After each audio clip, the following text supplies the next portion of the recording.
Olá! Dando continuidade à nossa disciplina de lógica de programação, agora eu vou falar sobre as condições. Então, as condições, elas são usadas sempre que nós precisamos testar um valor de uma variável. Então, nós podemos definir instruções, que serão executadas caso uma condição seja verdadeira, ou outras instruções caso a condição seja falsa. Nós temos aqui esse fluxograma, onde nós iniciamos aqui com uma ação que é abrir o forno, e logo em seguida nós temos esse losango simbolizando a condição.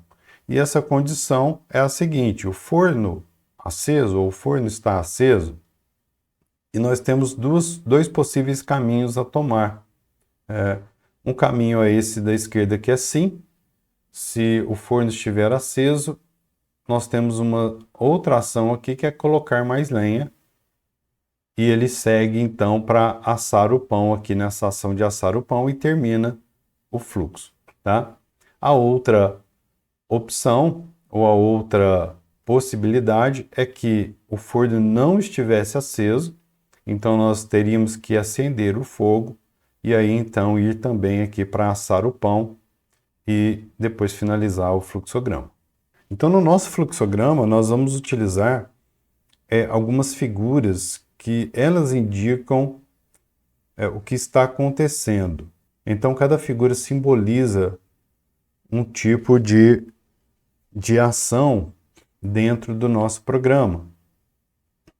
Isso já foi falado lá na primeira parte, mas agora nós vamos utilizar, além das outras imagens que nós vimos aqui, nós vamos usar agora a decisão, que é simbolizada pelo losango. Então aqui eu apresento para vocês um segundo fluxograma de exemplo. E esse fluxograma, o problema a ser resolvido é que nós vamos ter dois números digitados pelo usuário e nosso programa ele tem que identificar qual é o maior número desses dois que foi digitado pelo usuário. Então, nós temos aqui o início do nosso programa pedindo o primeiro número, pedindo para ser digitado o primeiro número. Depois, nós pedimos o segundo número. E, finalmente, nós temos a nossa decisão, onde está sendo testado se A é maior que B. Então, se essa condição for verdadeira, eu vou apresentar na tela o valor de A e vou para o fim do programa. Se caso essa condição for falsa, ou seja, A não é maior que B, nós vamos apresentar B na tela, porque ele vai ser o maior número, e nós vamos também para o fim do programa. Nós temos então agora o nosso pseudocódigo, daquele mesmo fluxograma, a declaração das variáveis, o início do nosso programa. Então nós pedimos para digitar o primeiro número, lemos o teclado, o segundo número, lemos também o teclado para a variável B, e temos nossa condição. Se A maior que B, então escreva o maior número é A. Caso a condição não seja verdadeira, nós temos o senão. Então, se isso for falso, o que será executado é o que está dentro do senão. Então, dentro do senão eu escrevo o maior número é B. Fim C, aqui termina o meu bloco C e acabou o programa aqui. Reparem o seguinte, se por acaso o valor de A for igual ao valor de B, também vai ser executado o que está no senão. Somente se A for maior que B é que imprime na tela ou escreve na tela que o maior número é o valor de A, tá bom? Nós temos outro exemplo aqui, que é um fluxograma que faz a média de dois valores. Então, o início aqui é tranquilo, eu peço o primeiro número, leio do teclado o primeiro número, o segundo número, leio também no teclado, calculo a média, então eu somo A mais B, divido por 2, a média aritmética, e eu exibo na tela essa média para o usuário. Na sequência, eu tenho a minha condição. Então, na nossa condição, eu estou testando se a média é maior ou igual a 60.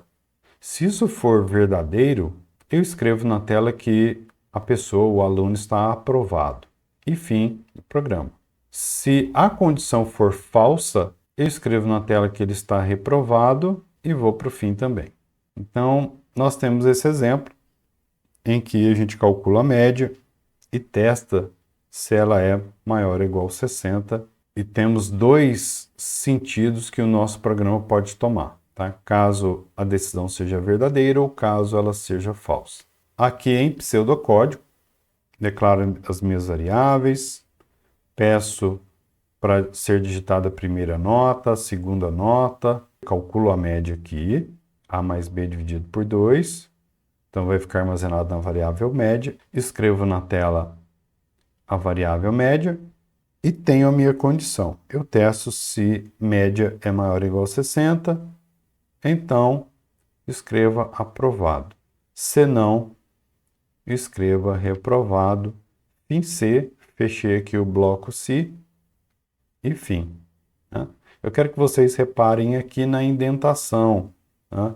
Tudo que está dentro, após a condição, está recuado, mais recuado para a direita, indicando que faz parte desse código. Lembrando que eu posso ter várias linhas aqui, eu posso executar várias linhas. Quantos escrevo, eu posso colocar leia o teclado, eu posso colocar o que eu quiser, caso uma condição seja verdadeira, não necessariamente só uma linha. Então nós vimos que as condições elas usam os operadores relacionais. Temos o maior é igual, o menor é igual, o diferente e o igual. Né? Então toda vez que a gente quiser comparar dois números, ou duas variáveis, nós vamos usar igual, igual. Aqui um exemplo simples, ó. Se num, a variável num, for igual a 20, aí eu executo alguma coisa, né? Nesse caso aqui eu estou só falando que o número é igual a 20. Isso é um exemplo simples aí, tá, gente? Às vezes a gente não precisa ficar preocupado em qual o sentido desses exemplos aqui. E nós temos também os operadores lógicos. Os operadores lógicos eles servem para unir duas condições, né? Nós temos o operador e. Se essa condição A maior que 60 e B menor que 40, então se isso for verdadeiro, ó, repare que o e essa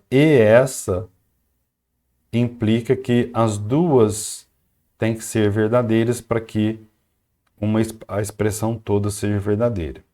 E nós temos o ou também, né, simbolizado aqui por essas duas barras verticais aqui. Então, se essa condição for verdadeira ou essa condição for verdadeira, a condição toda é verdadeira. Então, repare quando a gente usa o ou, se apenas uma delas for verdadeira, tudo é verdadeiro.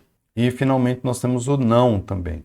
Às vezes você quer colocar que alguma coisa não é verdadeira, né? Você quer testar se o inverso daquilo ali, tá? Então, agora eu faço uma brincadeira aqui para ilustrar isso e vocês entenderem melhor. Então, ele está lá com uma jaqueta do Palmeiras e aí, se eu afirmar que ele é belo e palmeirense, isso é falso, tá? Porque eu não acho ele muito belo, né? Então, belo e palmeirense é falso, tá?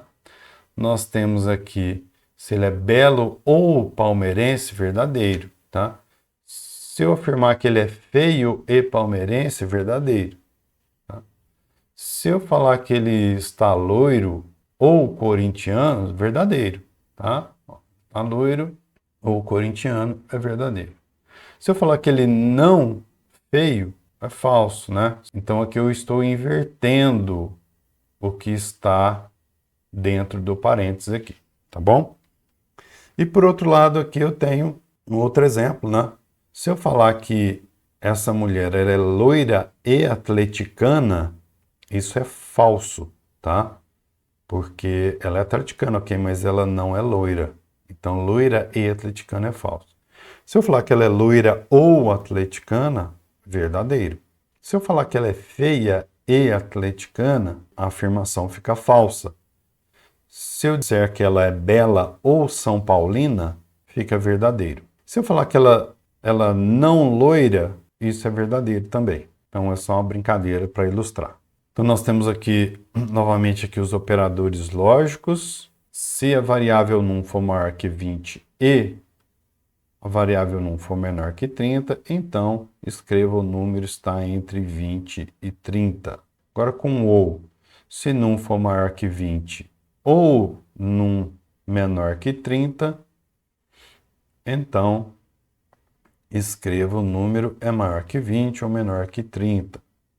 E aqui, pessoal, o nosso último exemplo é onde eu tenho a leitura de duas notas, eu faço a média, eu escrevo a média na tela, eu testo se média é maior ou igual a 60, se for verdadeiro isso, eu escrevo que o aluno está aprovado. Se não, se, olha só, aqui está a novidade, eu tenho um se não, se. Eu tenho o primeiro teste, lógico, primeira condição. Se a primeira condição for falsa, o computador vai testar a segunda condição. Então, quando eu tenho uma segunda condição no bloco se, eu escrevo dessa forma, se não, se. Tá? Então, ele está fazendo um outro teste, uma outra condição, onde nós estamos testando se média é maior ou igual a 30. Se isso for verdadeiro, eu escrevo que ele está de recuperação. E finalmente aqui no final eu tenho senão, ou seja, se aqui for falso, a segunda condição também for falsa. Então ele vai cair aqui para o senão, tá? E aí eu escrevo na tela que ele está reprovado, tá? Então a média não foi maior ou igual a 60, também não foi maior ou igual a 30, isso quer dizer que ela só pode ser menor que 30. E aí neste caso aqui, significa que a pessoa está reprovada. Aqui nós temos o fluxograma desse mesmo pseudocódigo. Peço as duas notas, faço a média, apresento a média na tela. Tenho o teste, lógico, né? Primeiro, meu bloco se está iniciando aqui. Então, eu estou testando se m é maior ou igual a 60. Se for verdadeiro, escrevi na tela lá que a pessoa está aprovada e vai para o fim do programa. Tá? Então, isso é importante também. Assim que uma condição ela já é considerada verdadeira, executa o que está dentro daquela condição e sai do bloco se. Naquele caso nosso ali, após o bloco se, né, depois do fim se, é o fim. Então, por isso que aqui, se isso aqui, se a média for maior ou igual a 60, for verdadeiro, escreve na tela aprovada e vai para o fim. Tá? Se for falso, nós testamos lá se a média foi maior ou igual a 30. E se ela for verdadeira, a gente escreveu que a pessoa está de recuperação, o computador vai escrever, né, na tela que está de recuperação e também vai para o fim. Se então a segunda condição for falsa, a gente escreveu reprovado, ou seja, caiu lá no senão. E finalmente também vai para o fim. Caiu no senão, escreveu reprovado e vai para o fim também. Tá bom? É isso, pessoal. Espero que vocês tenham entendido tudo certinho. Um abraço.